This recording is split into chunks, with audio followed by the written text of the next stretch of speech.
Welcome to the Croner Taxwise webinar programme.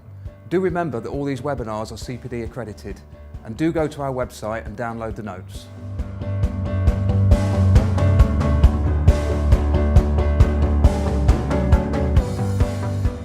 Hello and welcome to this webinar for Croner Taxwise. My name is Mark Morton. I work for a company called Mercia Group. Happy to be presenting this webinar, and it's just a bit of an update on two changes coming in the near future. I'll explain the start dates in a moment, but the first are changes to salary sacrifice arrangements. The second, changes to termination payment charges, I should say. And if I deal with them in that order, salary sacrifice changes from this coming tax year, 2017 potentially.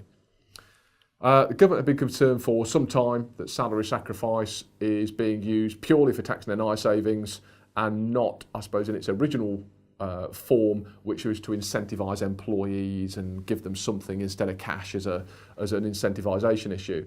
And the government have been tweaking bits of legislation over the last 2 or 3 years to try and address this, have really become fed up and said, right, we'll go the whole hog here.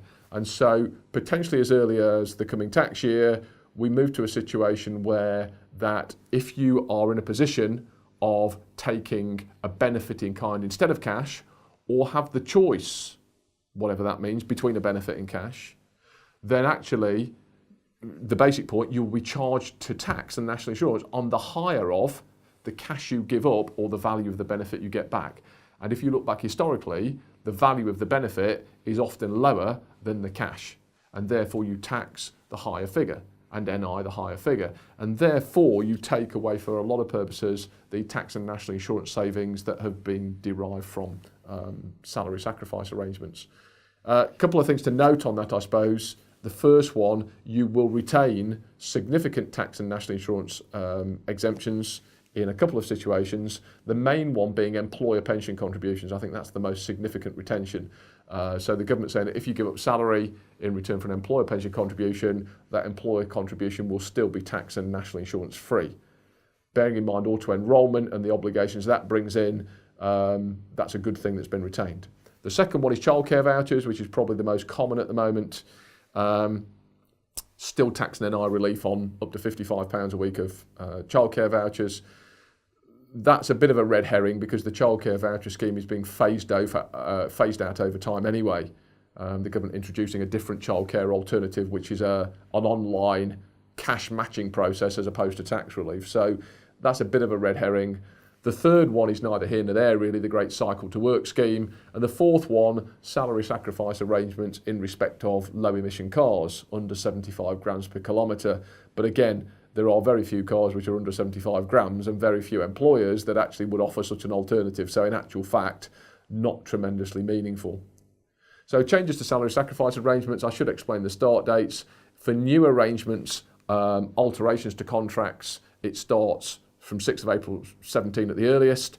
For existing arrangements, it kicks in at April 18, so you get a 1 year period of grace if you're already in such an arrangement. Slightly longer time frames if your salary sacrifice was for living accommodation, school fees, things like that. So some changes coming for salary sacrifice, which may have implications for some clients and some staff. The second change is to do with termination payments, and there are two different changes going on here.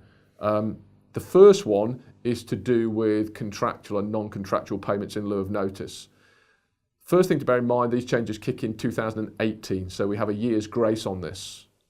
But if I give you an example, let's assume that with my contract with Mercia, I have a 3-month notice period.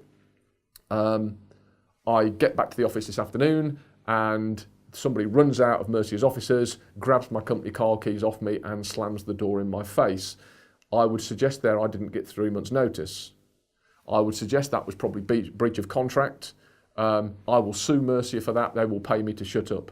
That is potentially a non-contractual payment in lieu of notice, and hence 30 grand tax-free under current rules.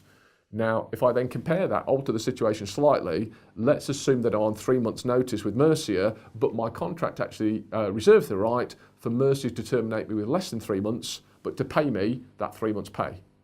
Now the big difference there, that is a contractual payment. It's contractual, it's earnings. it's fully taxable, I don't get to the 30,000 tax-free. And if you think that through, in essence, what I'm being paid for is the same amount of money for the same 3-month period. And yet, you currently get 2 different tax answers. A bit odd in its own right, the government feel it's being abused, and hence, from 2018, we'll create an arithmetical computation, which in simple terms would look at your pay in the year up to leaving. So let's assume my contractual pay is 100 grand for sake of argument. It will look at the notice period, 3 months, do 3/12 of 100 grand and say that 25 grand that we've just generated, if that is greater or the same as my termination payment, that is classed as earnings. Up to 25 grand, yeah, termination payment is taxed as earnings. If I, let's say, get a 50 grand termination payment, that would then mean that of that 50, 25 would be taxable as earnings, the rest would then jump into the 30 grand tax-free. So consistency, because what you'll be looking at is the 3-month notice period and what's being paid for, rather than whether it was contractual or non-contractual. The second thing is the NI consequence of termination payments. For many years, we've had a very strange situation. If my payment that I get is earnings, i.e. no 30 grand tax-free, NI is due both employers and employees on the full amount of the payment. If I get to a situation where I get 30 grand tax-free, that's saying that that payment was non-contractual, it wasn't earnings, and therefore none of the payment at all. So if I get a termination payment of £1 million for sake of argument, if I get to the 30 grand tax exemption, it means no employer's NI, no employee NI. If it's earnings, the whole lot is NIable. It isn't a mirror image of the tax rules and hasn't been for a long time. So the second change from 2018 is to make that consistent. To the extent that it's taxed as earnings, then of course employers and employees NI will be due. To the extent that the amount of payment is not taxed as earnings, only that amount will be free of employers NI, as opposed to the whole payment. So effectively you will make NI due and payable on the same basis as the tax, which I suppose in this day and age makes sense.